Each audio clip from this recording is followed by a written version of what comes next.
दोस्तों, क्या आपको मालूम है कि दुबई के पास इतना पैसा आया कहाँ से है और दुबई के शेख इतने ऐशो आराम की ज़िंदगी जीने के लिए इतना पैसा कहाँ से लाते हैं? अगर मैं आपसे पूछूं कि दुबई के पास पिछले 20 सालों में इतना पैसा कहाँ से आया है, तो आप में से ज़्यादातर लोगों का जवाब यही होगा कि दुबई के पास तेल के कुएं हैं और तेल है बहुत महंगा। तेल बेच कर दुबई अमीर हो गया। लेकिन मैं आपकी जानकारी के लिए बता दूं कि दुबई में जनरेट होने वाले जितना पैसा है, उसका सिर्फ 1% ही तेल की वजह से आता है। बाकी का 99% कहाँ से आता है, इसी वीडियो में बताएंगे। प्लीज वीडियो को लाइक और चैनल को सब्सक्राइब कर दीजिएगा, जिसे जानने के बाद आप दंग रह जाओगे, क्योंकि आज हम आपको एक ऐसे शख्स से रूबरू कराने वाले हैं जो आपको पूरी तरह से दंग कर देंगे। तो चलिए बिना देर किए हुए वीडियो को शुरू करते हैं। तो दोस्तों, आज से ज़्यादा नहीं, लगभग 20 से 22 साल पीछे चले तो दुबई के पास रेत के अलावा कुछ नहीं था। लेकिन एक शख्स जिसने पूरी दुबई का नक्शा ही बदल दिया, और वो कोई और नहीं, शेख मोहम्मद बिन राशिद अल मखदूम है। और ये एक ऐसे शख्स है जिन्होंने दूर की सोची और दुबई को तीसरा सबसे बड़ा डेस्टिनेशन, टूरिस्ट प्लेस के साथ साथ ग्लोबल हब, ग्लोबल डेस्टिनेशन बना डाला।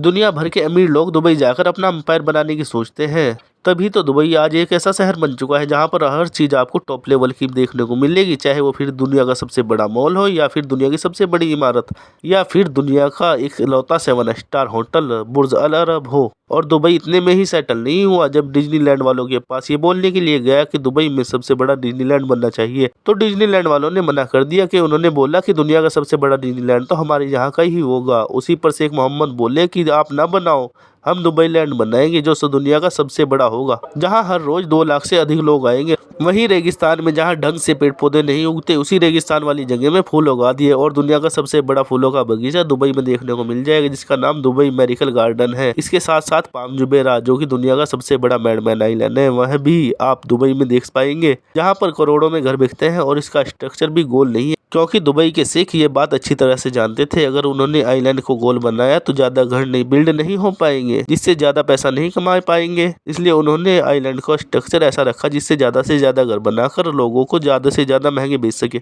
और यही चीज इस शहर की तरफ लोगों को अट्रैक्ट करती है। दोस्तों, दुबई सिर्फ यही नहीं रुका, वहाँ पर एक ऐसा ड्रोन बनाया जा रहा है जो इंसानों को 150 किलोमीटर घंटा की रफ्तार से एक जगह से दूसरी जगह पहुँचा देगा। मतलब जहाँ आप टैक्सी और ऑटो का सहारा लेकर एक जगह से दूसरी जगह जाते हो, वहीं आपको ड्रोन एक जगह से दूसरी जगह पहुंचा देगा, जिससे समय के साथ साथ ट्रैफिक की बचत होगी। और अगर बात समय की आती है तो हम आपको बता दें कि आज से 20 साल बाद दुबई में सिर्फ गाड़ियां ऑटोमेटिक ही चलेगी। यानी कि दुबई इस काम में भी लगा हुआ है कि वहां कम से कम एक्सीडेंट हो, लोग ज्यादा से ज्यादा इलेक्ट्रिक गाड़ियों का इस्तेमाल करके ऑयल की खपत कम करे। सिर्फ इतना ही नहीं, अगर आज हम दुबई के क्राइम रेट की बात करें तो वो भी लगभग 0 है, क्योंकि वहाँ पर ना तो चोरी चकारी होती है और ना ही लूटपाट। साथ ही साथ रेप और किडनैपिंग जैसे केस भी यहाँ पर ना के बराबर होते हैं। इसकी वजह है वहाँ का सख्त कानून। वो इसलिए क्योंकि अगर आप कोई क्राइम करते हो तो आपको पता भी नहीं चलेगा और आपके अकाउंट से पैसे कट जाएंगे, फिर चाहे वो ट्रैफिक तोड़ने का क्राइम हो या फिर गाड़ी गंदी करके घूमने का। जी हाँ, दुबई में गाड़ी गंदी करने पर भी फाइन देना पड़ता है। तो आप सोचिए लूटपाट और रेप जैसे केसों में क्या किया जाता होगा। और इन्हीं सख्त कानूनों की वजह से जितने भी वहाँ पर मुजरिम है, वो हिम्मत ही नहीं कर पाते कि वो कोई क्राइम करे। अगर एक आध